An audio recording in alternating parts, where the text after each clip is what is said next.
live from FEU Tech, and you're watching The Leader I Want Senatorial Debates. Rappler brings you this debate with partners in PH Vote, Globe 7-Eleven, Facebook, Twitter, DZRH Manila Broadcasting Corporation, and Media ng Bayan PTV4 and its partner, The Standard. We are live on Media ng Bayan PTV4 and DZRH. In this portion, we are now on the third part. We will be crowdsourcing questions. And these are questions submitted on Rappler's Facebook account. And these are the same questions that were also voted up. For those watching on cell phones and computers, you can follow Rappler's live blog, where our editors summarize and provide context. Vote on our mood meter, and for our online poll, vote for the winner in each round. Use hashtag #TheLeaderIWant when posting your reactions and questions on social media. To recap our debate mechanics, I will ask a crowdsourced question from social media. The candidate in the hot seat has 1 minute and 30 seconds to answer. There will be a follow-up question that will be asked, and the candidate can respond for the same period of time, also a minute and a half. You will hear the same sound when there are 30 seconds left. Let's play that again. And then, when your time runs out, it's the buzzer, the louder one. Okay, for Mr. Alunan, this was the question that came up for you on social media. This is from Michael Madriaga. What is your plan of action on the encroachment and harassment that is being perpetrated by China in the West Philippine Sea? You have a minute and a half. Well, that's a question that should be addressed to the executive. I'm a candidate for a seat in the Senate, so perhaps my legislative action should be discussed. My plan of action is to file bills that will ensure that we continue with persistence the build-up of our credible deterrence. I see, it's not good enough that we put a deposit and say we're going to develop our armed forces and bring it up to credible deterrence when it takes 10 to 15 years to do that. So there must be persistence, we must have political will, and this should be backed up by law. And that's what I intend to do. And it's not just a matter of providing money, it's also a question of looking for the sources of funds, which is critical. And the sources of funds could be local or foreign, or a combination of both. It can be from taxpayers' money, it can be from the sale of bonds, it can be from joint ventures, it can be from diplomatic maneuvers that can acquire military hardware and law enforcement hardware at cheap prices. So there's a lot of combinations that can be done, but it has to be through legislative action to support the executive in protecting our country, protecting our people, and protecting our resources. Besides China, I think one of the threats that's also surfaced of late is ISIS. What do you propose we should do in terms of legislation, and what is your plan of action? Again, it's not a question of, at this point, it's not a question of legislation, but it's a question of good counterintelligence.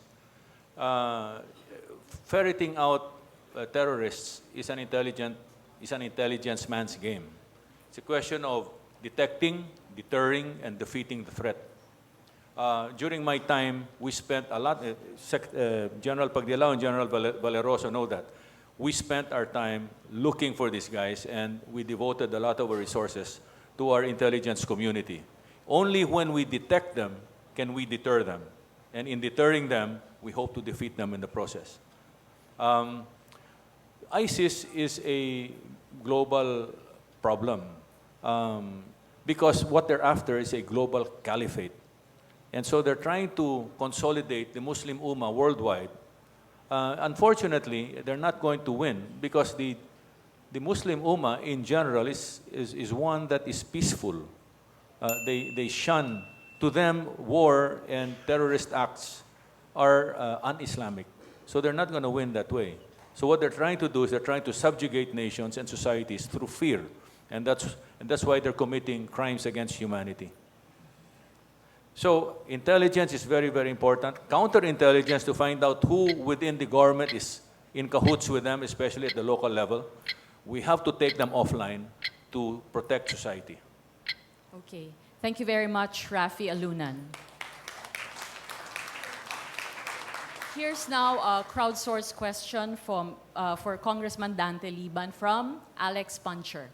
Anong mga nagawa niyo para mapaunlad ang lungsod ng Quezon noong panahon na kayo ang nakaupo? Maraming salamat sa nagtanong po niyan sapagkat baka self-serving kung ako nagbabanggit. But masasabi ko lang sa larangan ng edukasyon, sabi ng DepEd, ako nakapagtayo ng 60 new public school buildings. Ako nakapagtayo ng 45 multipurpose covered courts na walang nakakatapat ngayon. I also sponsored the establishment of PUP, Quezon City Campus. Why? We donated the property para maitayo yung universidad ng PUP. Bakit? Napakababa ang tuition fee. Noon, nung naitayo ko yan, 380 pesos per semester. 21 units yun. Tapos yan, yung Commonwealth Avenue na dinadaanan ng mga taga ron is the biggest, the widest avenue. At ako nagsimula niyan. Marami pang infrastructure, even Mindanao Avenue going to NLEX. At dagdag yan, mga programa sa mga mahirap, mga programa sa mga batang mag-aaral, marami po tayong nagawa bilang kinatawan. Ang pinakamaganda rin siguro bagitin natin na nabago raw ang landscape ng Quezon City because my district was more than one-half of the geographical area of Quezon City. Doon maraming nangyari, maraming pagbabago. Kaya ito yung utang na loob ko sa mga nagluklok sa akin bilang kinatawan ng dakilang lungsod ng Quezon. Salamat po. Okay. Isa pa pong katanungan, dahil OFWs ay mainit na topic ngayong hapon na ito. You are proposing to establish a single bank for OFW remittances. Isn't this a reversal of government's policy not to compete with the private sector and to rationalize government-owned corporations? Ano ba yung benefits ng ganoong bank? You have a minute and a half. Una-una, it's not just limited to remittances, no? The OFWs, the members of their respective families, can also invest in the bank. The concept here is there must be a special bank for OFWs because we can help them make full use of their savings. Kasi kadalasan nagagamit sa consumer goods, consumer durables. Pag naubos na, binebenta na, sinasanlay yung nabili nilang TV o whatever gadgets. Pero kung meron silang investment, government must provide them assistance and protection. Now, who will manage this OFW bank? Initially, professional bankers, aminin natin. But later on, it will be the children of the OFW na nag-graduate ng accountancy, most likely from FEU, one of the best school for accountancy, at iba pa mga university. Once they are already professionals, they should be encouraged to join the bank as professionals.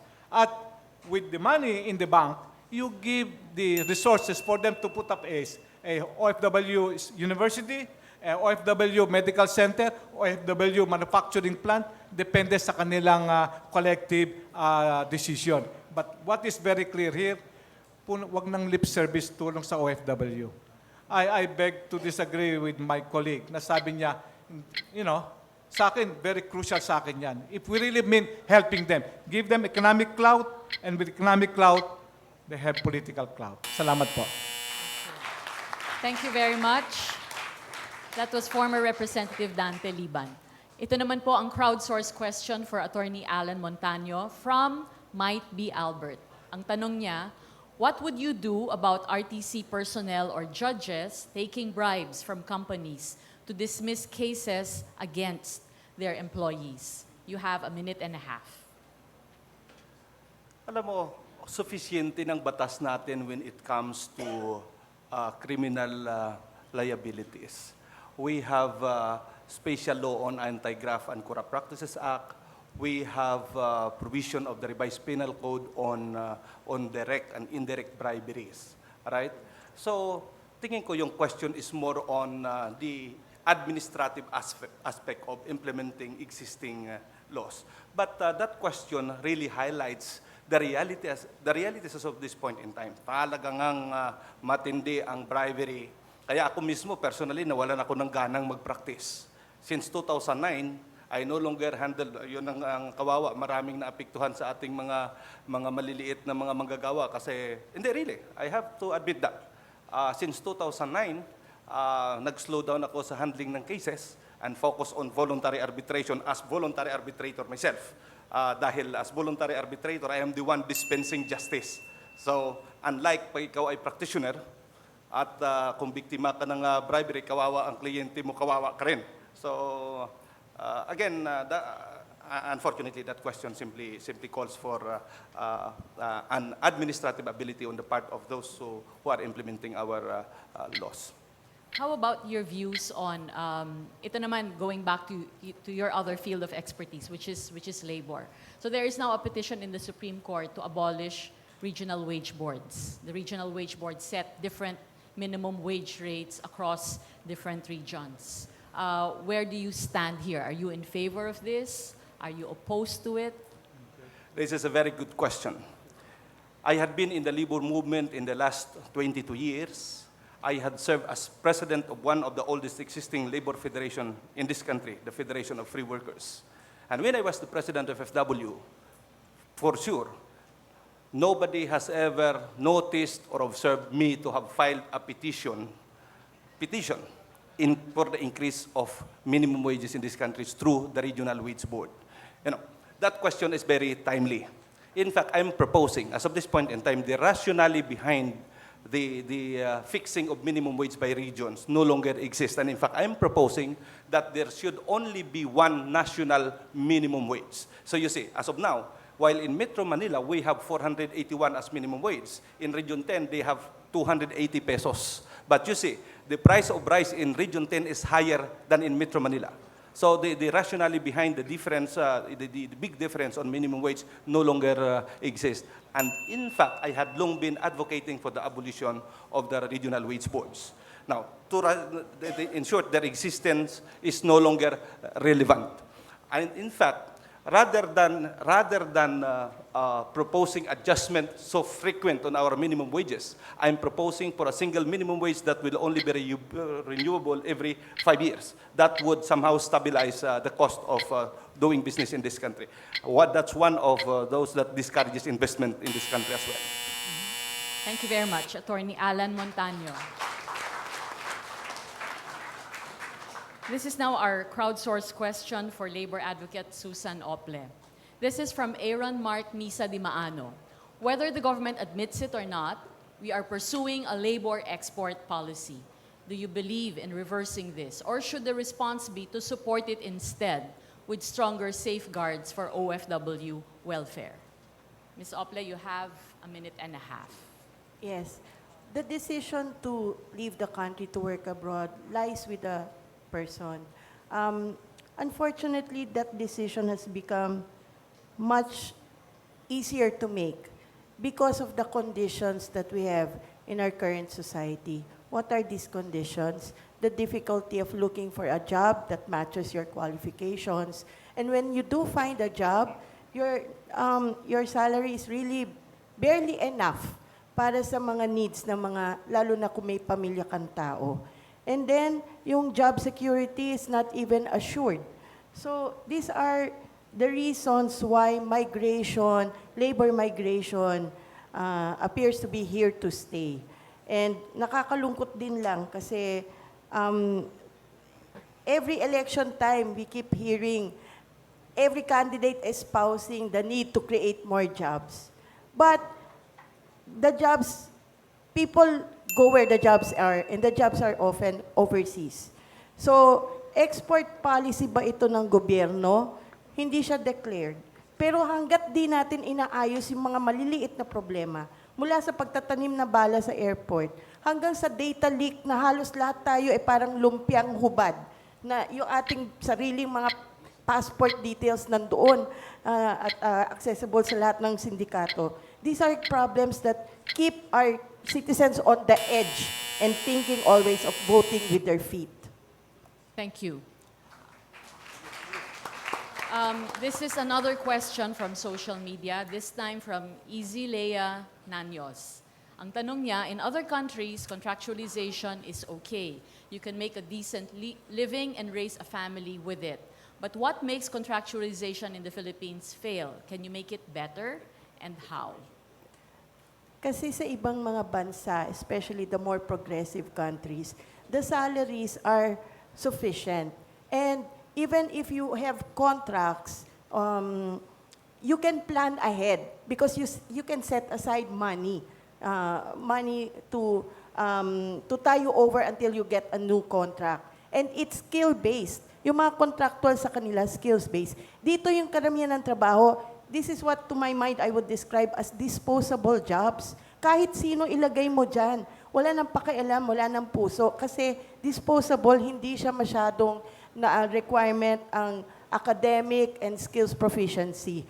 So, sa ibang mga bansa, ang ganda rin ng quality of living, ang quality of life. Dito sa Metro Manila, parang torture every day. Torture pumasok, torture umuwi, and then in between, torture din. Kasi ang dami mong mga problema. Kung hindi ka ma-hold up, mas na-snatch yung telepono mo, kung ano-anong klase. So it's also the quality of life that we should be looking into. And sa tingin ko, from the high cost of internet, high cost of energy, lahat na lang high, tapos yung sweldo mo low, talagang yung contractualization exacerbates all of that because you don't even have a way to save because you only have a job that's good for 5 months. Okay, thank you very much. This is now the crowdsourced question for Party List Representative Samuel Pagdilao. This is from Sayruso. As a future senator and a retired police officer, ano po ang nakikita ninyong problema ng ating mga pulis na kaya ninyong solusyonan? At paano nyo maibabalik ang tiwala ng publiko sa mga pulis? Maraming salamat. Napakaraming problema ang ating mga pulis sa ngayon. Isa na po dyan ang problema na kulang po ang kanilang sweldo, katumbas naman sa mga serbisyong ibinibigay nila. Alam niyo po, ang pulis, 24 hours a day, 7 days a week po ang kanilang trabaho. Kahit ano pong oras sa gabi, madaling araw, pwede po silang gisingin para magtrabaho. So kinakailangan po sa pamamagitan ng modernization program where we are going to ensure yung po kanilang mga sweldo ay maitaas po natin. Pero ma-address po yung problema ng korupsyon or yung pong bumibigay doon po sa mga tentasyon. Kinakailangan po maipasayan at madagdagan ang sweldo nila katumbas ng kanilang serbisyo. Yung pangalawang tanong, pakiulit po, hindi ko yata... Paano nyo maibalik ang tiwala ng publiko sa mga pulis? Yes. Ang kinakailangan po ay ang disiplina ng pulis ay maiayos natin para po yung tiwala ng ating mga mamamayan ay maibalik.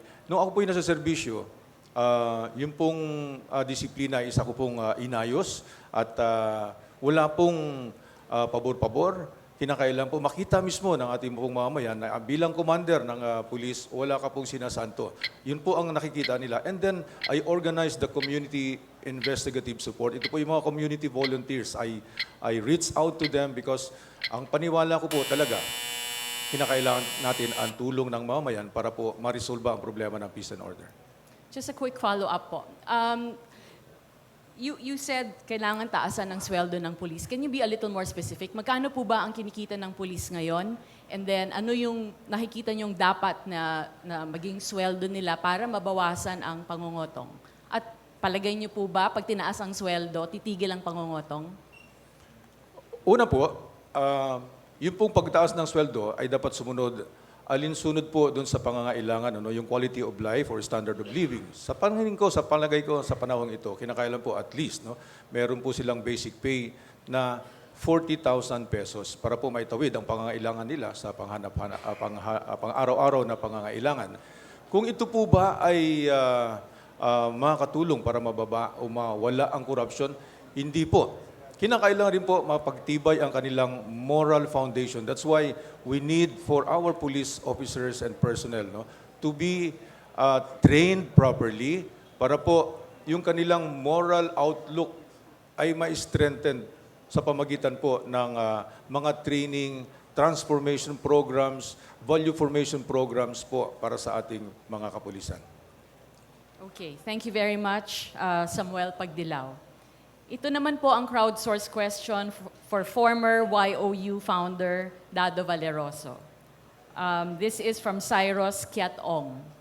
Our country has had a retired Army General as its president and PMA graduates who are currently serving as senators. What new legislation would you introduce to make the lives of our men and women in uniform better? Don't you think President Ramos, Senators Trillanes, and Honasan failed to do their jobs well to advance the welfare of that sector? You have a minute and a half. Again po, two-part question. Yes. Yung legislation agenda ko po, nakasadyan dun sa mga batas na patas, yung sa economic sovereignty, sa social justice, at yun sa political security. Among other things, yung sa political security, no? Kailangan natin na palakasin yung armed forces natin para ma-address natin fair and square yung West Philippine Sea at yung Sabah issue. Dahil naniniwala ko sa tagal ng panahon, more than 70 years. Would you imagine? In 1946, you have the National Defense Act. And now, wala tayong update nun. Except that we have entered into mutual defense treaty with the United States. We have visiting forces agreement. And now we have EDCA. If it so happened, God be willing, I'll be in the Senate. I will actively participate in the oversight powers of the Senate to have this EDCA reviewed. Dati nun, isa lang yung naval base nila. Ngayon na they're proposing 5 out of the EDCA, and it just took an executive fiat to do that. I don't think the Senate will renege on its powers to review that kind of arrangement between two sovereign nations, because it's only the Senate that is under the Constitution is empowered to ratify a treaty. And I think, personally, it's a treaty. Yeah, just a follow-up question. You mentioned EDCA. Could you be a little specific? Ano yung provisions na palagay nyo medyo lumamang ang US at medyo dehado ang Pilipinas? Hindi po yun sa lamang or one-sided. Kailangan po natin yan para gwardyahan ng national interest. Ang sinasabi ko po is parang nagkaroon ng encroachment. Although the Supreme Court has decided that it's constitutional, but it could never be a treaty because it was only signed by the President. It has to go through the Congress, specifically the Senate. Dapat po hindi yan napabayaan. Dapat po yan ang exercise ng tinatawag nating checks and balances sa gobyerno. Magkakapareho po yan ng powers and personality. Yung executive, led by the President, yung Congress, led ng House of Representatives and Senate, meron tayong Senate President doon and Speaker of the House, at yung Judiciary. Co-equal branches po yan. Huwag po tayong magpapadala na kaya tayong isway ng isang pirma lamang at nakataya po rito ang sovereignty at national security at national interest at national dignity natin po. Salamat po. Okay. Thank you very much, General Valeroso. Now for our audience, use hashtag #TheLeaderIWant when posting your reactions and questions on social media. We'll be right back after discussing the crowdsourced questions. Please stay with us, and we'll go on to the next segment of this senatorial debate.